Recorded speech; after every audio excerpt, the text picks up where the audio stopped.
Hey guys, it's Kate and I hope you're having a wonderful day. I am working with 4 colors today to start, and you can use any type of yellow, purple, blue, and white that you have on hand. And I'm going to be doing a little bit of color mixing, but you may need a flat brush or something that can spread quite a bit of paint, and probably a small round, which I think I'm going to grab this one to use, and any other brushes you have on hand. So this page is going to be kind of simple, but I'm going to start out by covering the background in a sort of whitish yellow mix. And what I'm going to do is take the corner of my brush and dip in just the very tiniest amount of purple. And I'm going to start there. I just want to tone down the yellow just a little bit and make it a little bit more weathered looking, a little bit more tan. And when you mix complementary colors together, you get a nice effect where it just has a bit of a neutralizing look. So I'm going to mix quite a bit because I want to cover my whole background with this color, but I'm keeping it very light, as you can see. So it's almost like a bit of a plaster color, and since I mixed my paint with my brush, it is going to have a little bit of a streaky look, which is what I want. So I'm just making sure to get an even coat, getting around my edges, which I do have my paper edges taped, just so that I get a nice little frame around it when I remove the tape at the end. So even this wasn't quite enough, so I'm going to mix some more here, and it's going to look pretty similar. Yeah. And as you can see, maybe in the camera, I've got a little bit of streakiness here from my mix. I really like that because I want this to be an imperfect background. What I'm going to be painting is almost like a plaster wall. And so that is going to serve as the background for my painting. And this is the base coat here. So then once I get this all down, and I'm just getting the last little cracks in here where I've got my tape in the edges, I just want to make sure to get an even coat everywhere. Okay. Now that I've got that down, and since I'm working with craft paint, it actually is going to dry pretty quickly. I'm going to let this complete drying and then I'll be right back. Okay, our first layer is dry and I'm back again with my brush. So what I'm going to do now is mix up a little bit more of the original mix, but I'm going to make it slightly darker. I'm going to add a little bit more purple here. And this is going to serve as another layer of almost like some peeling paint. And so I'm going to brush a little bit of this on my palette knife, and I'm going to just add some here. Now I want to get a little bit more darkness in here, so I'm going to probably omit the white this time and get a decent mix. And this just makes it kind of easy for me. Yeah, I like that better.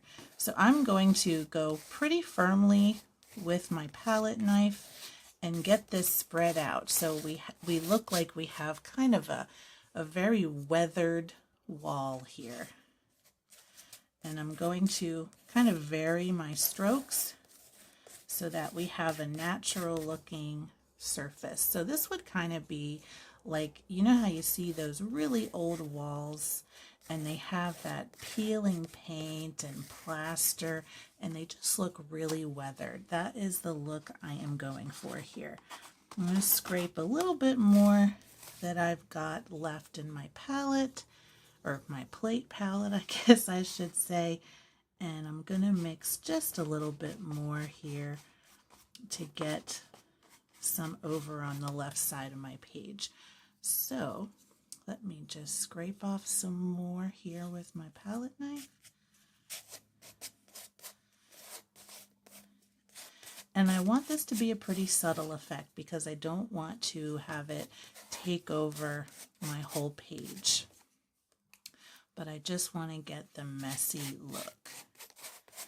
And then what I'm going to do to add a little bit more of the contrast on here, even though I'm light, I'm going to add a little bit of white in a few areas. Just like this. That way we can get a multi-tone here and a little bit of that brightness brought back in. So I'm just going to be a little bit more sparing with the white. And again, I'm still scraping it really firmly just to get almost a thin glaze layer. And I'm also going to try to have some attention paid to the edges of my paper. And I scrape just a little bit more off of my brush. There. Now we've got ourselves a nice messy wall. Okay, next I'm going to mix with my smaller round I'm going to grab some more yellow actually. And I'm going to make a green. So I'm going to grab some yellow and put it here to the side. Grab some of this blue. And I'm also going to grab a little touch of the purple in here also. And I'm just adding it very slowly because I don't want it to get overpowered. So I'm just going to try to find a nice sort of darkish green that we can use for some foliage at the bottom. I'm going to add a little bit more blue here and just a little bit more purple.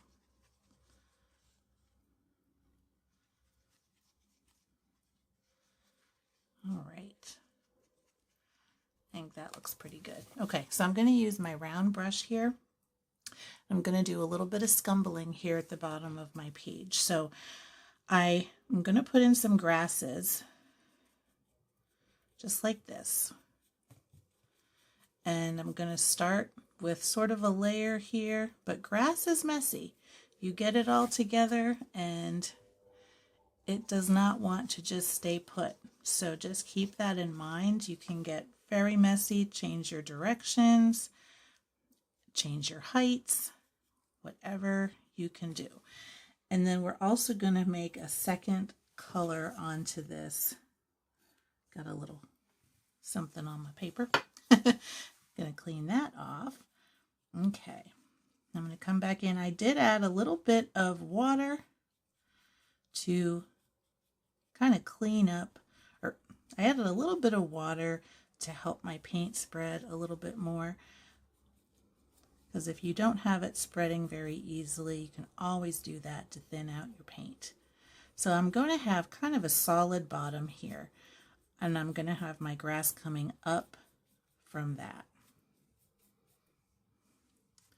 And so you can see how I'm trying to vary the height and the stroke sizes, but kind of keeping it down here toward the bottom.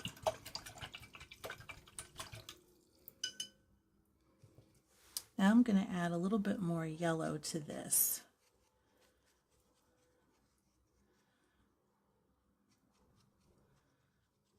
And a little bit more blue. And get a little bit of a different shade of green. I'm going to dip into some water to thin it out slightly. And I'm going to go a little bit lighter with this. But you can see how we've got a bit of two-tone grass kind of going on here now, which is just what I want. Adds a little bit of extra interest and a little bit of layering here.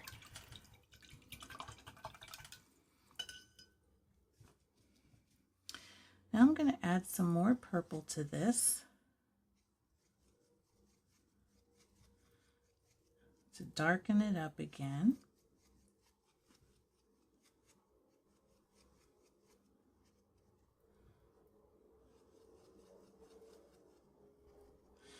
And I'm going to work on adding some very thin flower stems.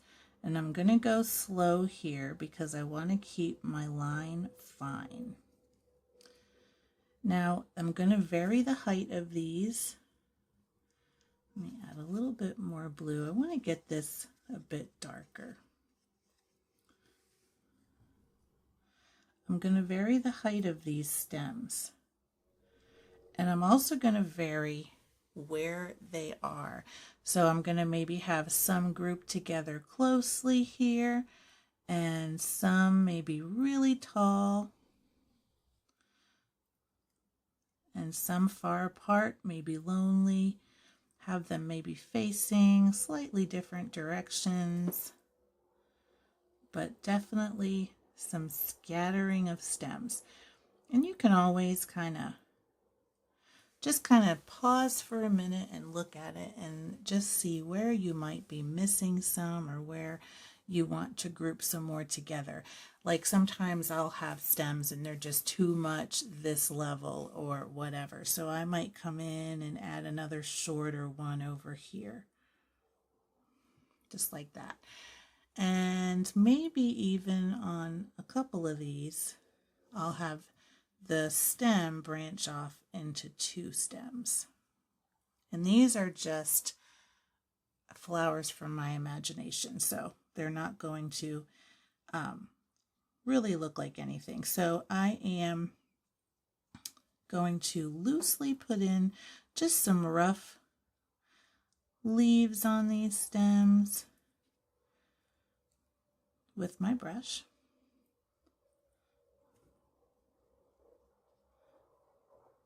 Just like that. Okay. And then I'm going to dip straight into this purple. So this is going to be kind of the star of the show here. And I might even add just a little bit of yellow to it, which will brighten it up a little bit and also tone down the saturation level. So it'll be kind of a nice purple because these are complementary colors. So once I get some on my brush, I'm going to do some very loose flowers. Just like this, coming off of each stem. And these are very loose. Like I said, they're not supposed to really represent anything here, just from my imagination. And I'm just really blotting with my brush in a very general flower shape.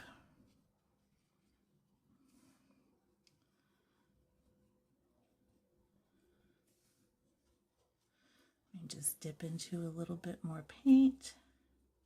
So because purple and yellow are complementary colors, they actually go really well when they are in a composition together.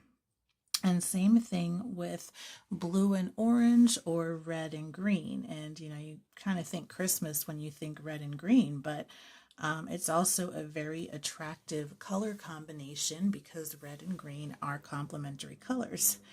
So when you have sort of a mostly yellow composition like I've got going on here with a little bit of green and then your pops of purple, it looks attractive to the eye. And because I have a little bit of purple in everything on the page, all of the colors also go together. So it ends up working pretty nicely. So I think I'm going to add one little flower here, kind of low on my stem, and maybe another one here. And how about one right here? I want to try to get a mixture of high and low, but I don't want to overwhelm the area with just flowers everywhere. So I'm going to try to focus it into a small area. So last but not least for this very simple and fun page, I wanted to use one of my sentiments. I think the one I'm going to go with is There is Beauty in Simplicity. And this is a very simple page. And I think it turned out really beautifully also. And I think that is a very perfect sentiment for this art journal page. So let me take off my tape and we can do the close-up of the final, that's too bad that it stuck like that. Let me do a quick little fix because we can do that. I've got some of this color mixed up still.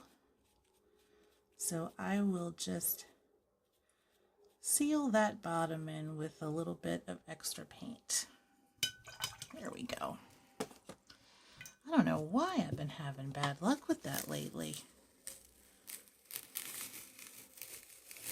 I never have trouble with the paint with the tape, but maybe it's just low humidity or something. I don't know.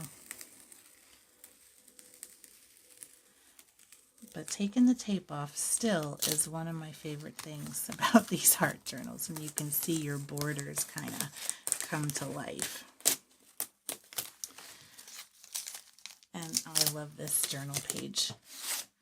So let me bring it up and give you the close-up.